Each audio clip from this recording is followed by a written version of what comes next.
Today is going to be a little bit different. I'm going to play some rush and cash on GG Poker. I would prefer to play on Coin Poker, of course, but they don't have rush and cash or something similar yet. I'm going to fire up 2 tables. It's not open, but we're gonna try it with 2 tight players in the blinds. First, we're gonna build up a little database of information. Then we're going to throw in a couple of exploits. The Stallion is in the chat saying that I do drink. Well, many of my drinking days have been together with the Stallion Victor. It's very borderline, this hand. Flat calling. Super tempting here, but usually when people size this big on a board like this, they're not folding. But definitely not always pushing your hand, because you want to allow your opponent to bluff on the turn and to protect your calling range. So sets are great hands to slow play in a spot like that. Didn't know it was going to turn into a psychology session. You guys can ask whatever you want to ask. So here we're going to 3-bet. We're deep stacked, we have position, we can call a 4-bet. Yeah, it's actually a hand that might be a check, but we're just gonna c-bet as we all have all the aces and he has none of them, but a lot of them. We're blocking the 8 now. It's gonna be a punty afternoon. We still have plenty of rundowns and stuff, so we're at the bottom of our range, so why not go ahead and throw in a little bluff. Thank you for sharing your source of inspiration. Thank you, Tiamao18. Are you gonna do anything for New Year's Eve? I'm going to celebrate it with Daniel, not Negrano. Oof, this is close, huh? Not sure if this is a call, but we're on stream. We're on stream, we have to show our opponent what's up. Another interesting spot. People check fold here a lot, so you want to keep the air in the hand as well. So sometimes on a board like this we check back with a hand that we could bet. I think the standard would be to bet there. Calling, very disguised full house here. Could have queens for sure, but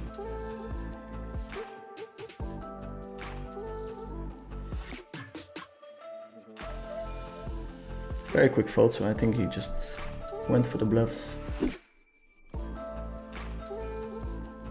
Going to defend in position. This is about as good as it gets. Okay, so this is a close one. So whenever it feels a little bit iffy, if you should be betting again, the solver oftentimes checks, but sometimes also bets a little bit smaller, so that you allow your opponent to draw with queen jack with diamonds or something. So if you size big, then he'll fold all the hands that you do well against. If you size smaller, then he can still continue with the hands that you beat. Okay. I get some aces.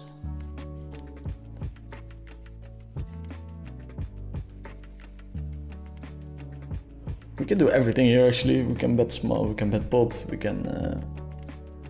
Against this I'm actually gonna fold my hand. I'm holding the ace of diamonds, which is one of the primary hands that he can bluff with. So I think his range is a little bit too strong here.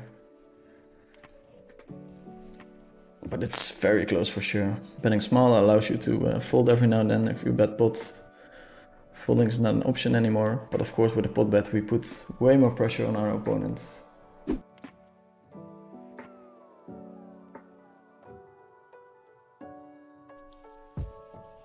Here we can call and raise, so if we had a spade we would raise. Not really a reason to raise, I think.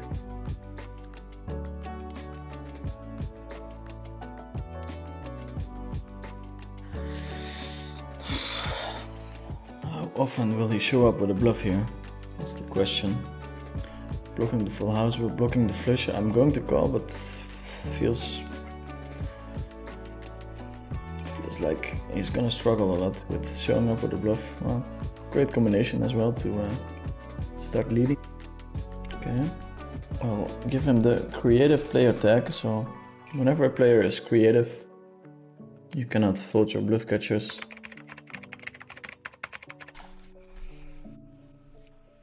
which city do you live in the Netherlands? I was born in Breda, in the south of the Netherlands. What watch do you wear? I don't wear an expensive watch. I was looking into getting an AP, but I've heard so many terrible stories about people getting their watches stolen. So I don't think it's super attractive at all to wear a watch in Europe. Wow. I think we have to fold here, but since we're on stream, we're going to peel. That's quite the flop. I'm going to check. Leaning probably fine as well. If he has naked aces, he's in a terrible shape. It's pretty naked, yeah. 70%.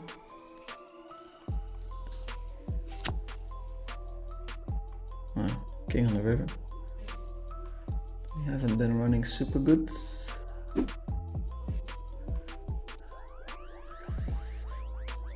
Hello, would you confirm that many people were in fact born to tilt?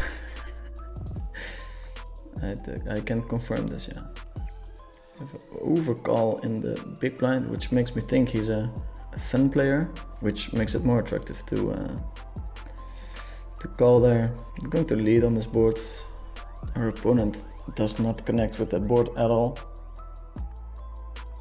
Then on this turn we're going to go for the whole thing. 4, 5, 6. Okay, this is a fun player indeed. Although the overcall in the big blind is probably fine.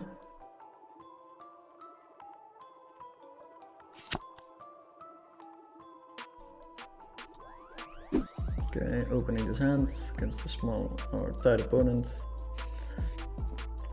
So what can be nice is to tag tight opponent's pre, so that you have a quick overview of what's going on at the table and if you should be opening wider. 300 hands, so that's kind of reliable.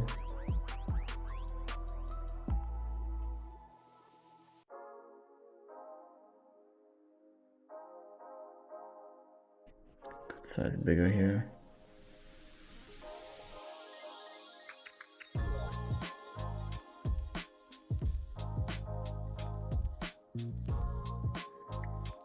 Going to apply max pressure, and there's still a lot of draws that he can have that he still has to fold. We don't really have showdown value with the sevens.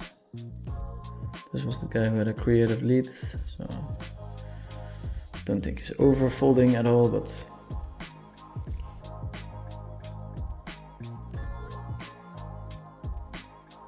wait, what?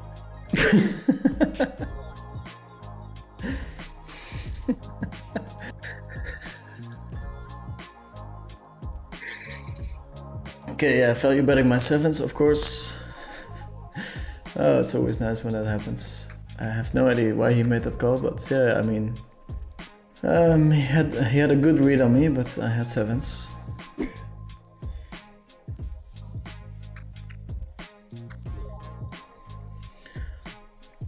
So this is a very important concept as well. You look at your hand, you try to decide how many streets you can bet for value, and then you start putting them in the right spots at a certain frequency. So some hands are supposed to bet on 3 streets, so it's very easy to find the right. Oof. Okay, I mean, we're probably in pretty terrible shape unless we're up against a rep, which might happen sometimes. I don't think so. This is a spot where on high stakes you'll happily get your money in, and on mid stakes it's super iffy. He often shows up with a set. It's probably close, but it's not a shame to fold these kind of hands against people once you have a read on them.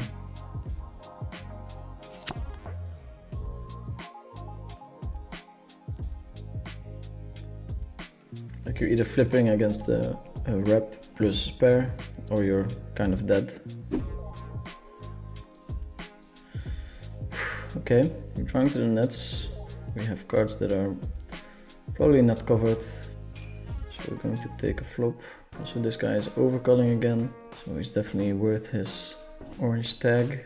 So here the only hand that beats us is Queen Queen and Queen 8. It's four-way. We interact with this board quite heavily as the caller, so I think we should just get the money in. Let's see what he has. Okay, that's a very wide overcall. He's got decent equity against my hand.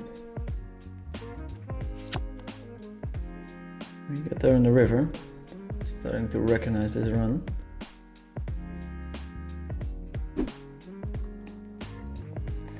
Going to 3-bet this hand out of position.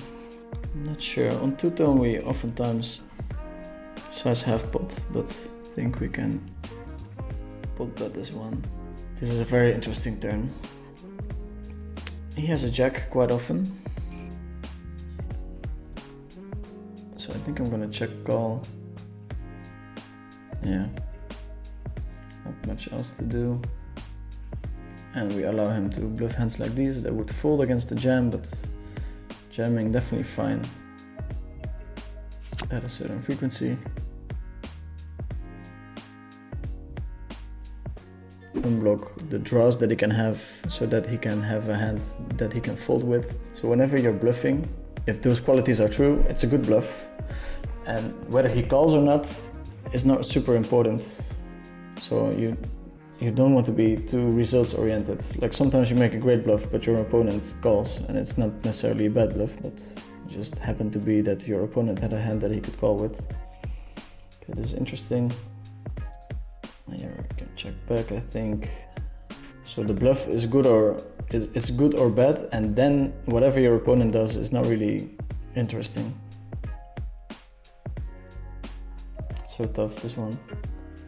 Don't really have good bluffing qualities. Hi Dirk, I hope you get some pizza. How to overcome the habit of being a hero caller in PLO. Oh, this is kind of interesting, huh? It's a very interesting line. In general, people underbluff here. Sometimes we want to call, and I think this is the one time that we want to call. We have to be right 1 out of 3 times. And he did find the bluff with the ace king 5-4. Going to 3-bet here. This guy is super tight, so he does show with a lot of aces here. We block 1 ace, which eliminates quite a few combos. And the likely outcome is him folding and him calling, which is exactly what we want to be in a pot with the fun player. Going to c-bet here. The only hand we lose against is king-king. I think checking and then betting is fine.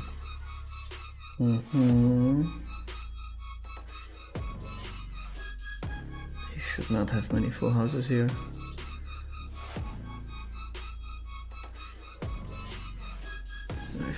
Against the size I'm not folding, but not too sure what he's wrapping here. Yeah, king 7. Okay. That's an unfortunate turn. Bada boom. Purple name. He might be a streamer as well. I guess so, yeah. Okay. This is us times 2. Okay, pot bet. Interesting size. Going to check raise. Not sure which sizing I should be using, but this one seems to be okay. Would be nice if he gets it in, huh? We're looking to play some big pots, but it has been steady grind instead. Okay, we're all in. $600. Wow, bottom set. Not saying it's bad, but he could be in terrible shape there. Yeah, that's how we do it, huh? That's how we do it.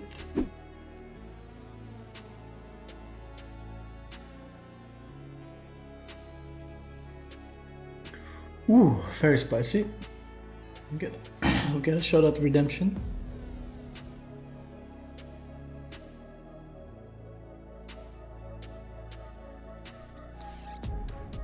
Oof. Okay, big bet. Can be trippy when short. Weird bluffs. I think we're just gonna call and then stack it off. Whenever you have a redraw, you kind of wanna pile in the money, and then whenever I have 9-10, I can just flat call. So yeah, I'm gonna wait a couple of seconds. There's something to say to flat call this hand, but I think it just has 9-10 a lot, and we want to get the money in. Wow, 70%, huh? Ooh, okay. For the stream, boys and girls, what day is it today?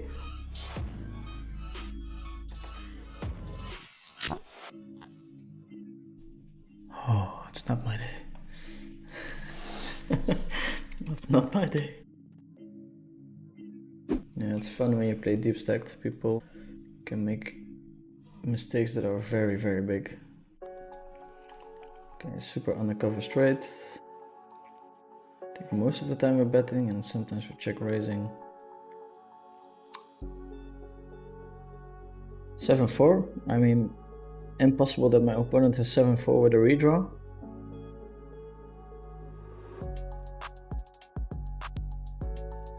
Didn't give me the opportunity. Okay. Okay, yeah, super interesting and weird line. I guess a lot of people are watching the stream, huh? Jiri is saying superstar of PLO. Of course they're watching. Yeah, you have a couple of bigger superstars, but I guess none of them stream. Bento Arene, PLO Labs. I met him in the Bahamas. Super nice guy. Not very talkative, so interesting to see him on the podcast. Spade is going to be our aggressive card today.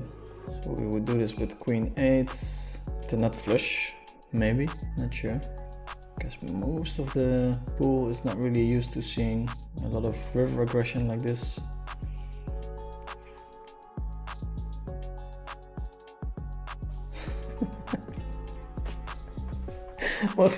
What's going on? People keep calling with hands that don't beat my bluff. Holy shit. I mean, yeah, he made the right read. Jesus Christ, that's the second time decision. I guess people just don't want to be bluffed on the stream, or I don't know. Okay, this hand is not a raise, but it has the qualities we're looking for in a 3-bet hand. This guy seems to be a bit of a loose cannon. Here we size bigger, usually somewhere between 50 and 75%. With this hand where I'm blocking all the draws, all the pairs, so I don't mind sizing up. Then on a river, we're just gonna bet for the amount of the pot. We get a quick call. Wow, 6-5, that's... Oof, I'm not sure if that's what you're supposed to do there. It's weird. Trailing to have a very decent session.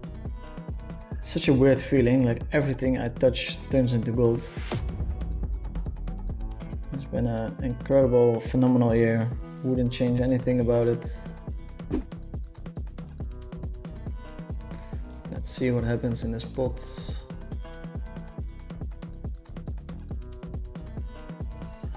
Wow, well, usually when people bet on a board that they're not supposed to bet on, they're strong. I think he should be checking 100% of his hands. Blocking 7-8, so he has more air, but if he continues betting, it's very, very tough situation. Oof.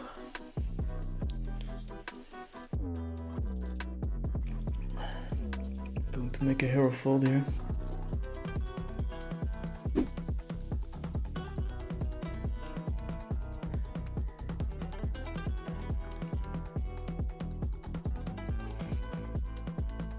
Sometimes we check here. Mostly flat calling with a lower full house. This is super weird, huh? I want to raise, but maybe raise smaller. Yeah. completely lost at the mid stakes. Yeah, they're a weird hand. I mean, hard to get value from something other than a flush with a couple of blockers, but this hand kind of made sense, I guess. It's nice. Here we're going to check raise on the right hand table.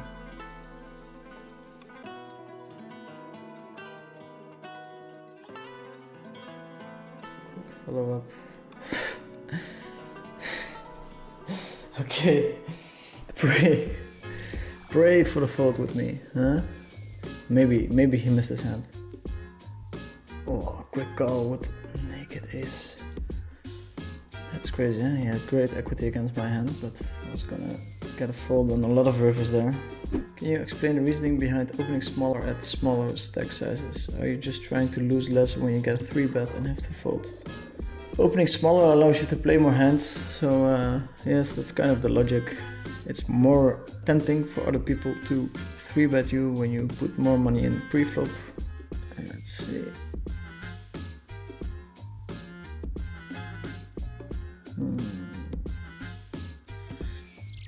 This is gonna be a fun one. Come to raise. Top 2 with a good shot. He calls. Oh, okay. I'm going to put in all our money. These pots are huge, in terms of big blinds. 2 SPR, double gutter, should be okay. Goes all in. Now we're in pretty good shape for somebody who shoved very quickly. Of course, we're going to run it once and see if our winnings evaporate or we finish the stream in a big way. What day is today?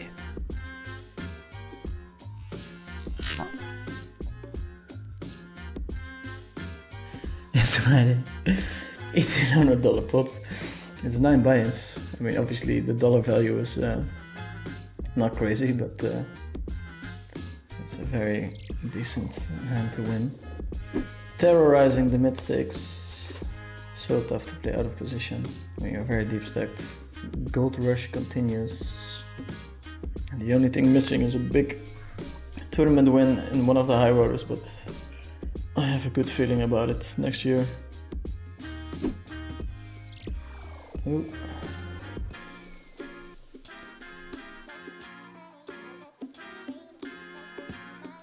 Yeah, we're just gonna fire big twice.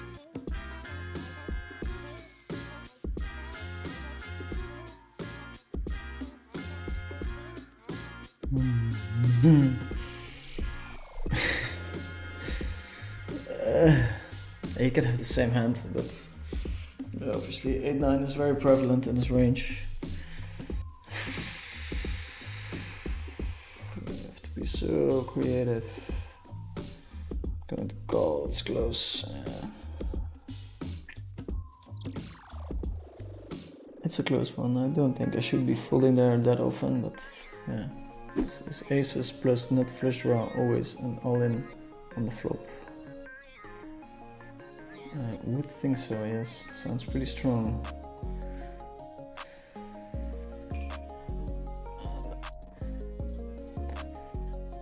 I like this hand as a check raise. Now it's becoming a tough one. Check calling is not great, so.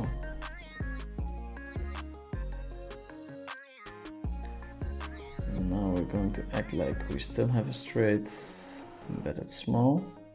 We'll have some folds. I'm unblocking all the pairs, all the sets, so pretty confident that he would fold those. Okay. Okay, so that's 1.7k in the EV and 2.3k actual winnings. We still have to deduct the rake. I can ballpark it. So we have to deduct this number from our winnings, but yeah, obviously we get some rake back. We get our prize in the leaderboards, so a little bit less, but just to give an honest overall overview of our winnings. Transparency is key. Thanks everyone for tuning in to this session. Happy New Year to everyone. Thanks for tuning in during the year and subbing to my channel. Soon I'll be posting the graphs of this year. It's yeah, a record-breaking year. Hope you guys enjoyed watching me play, and I'll see you all in the next year. Ciao, ciao.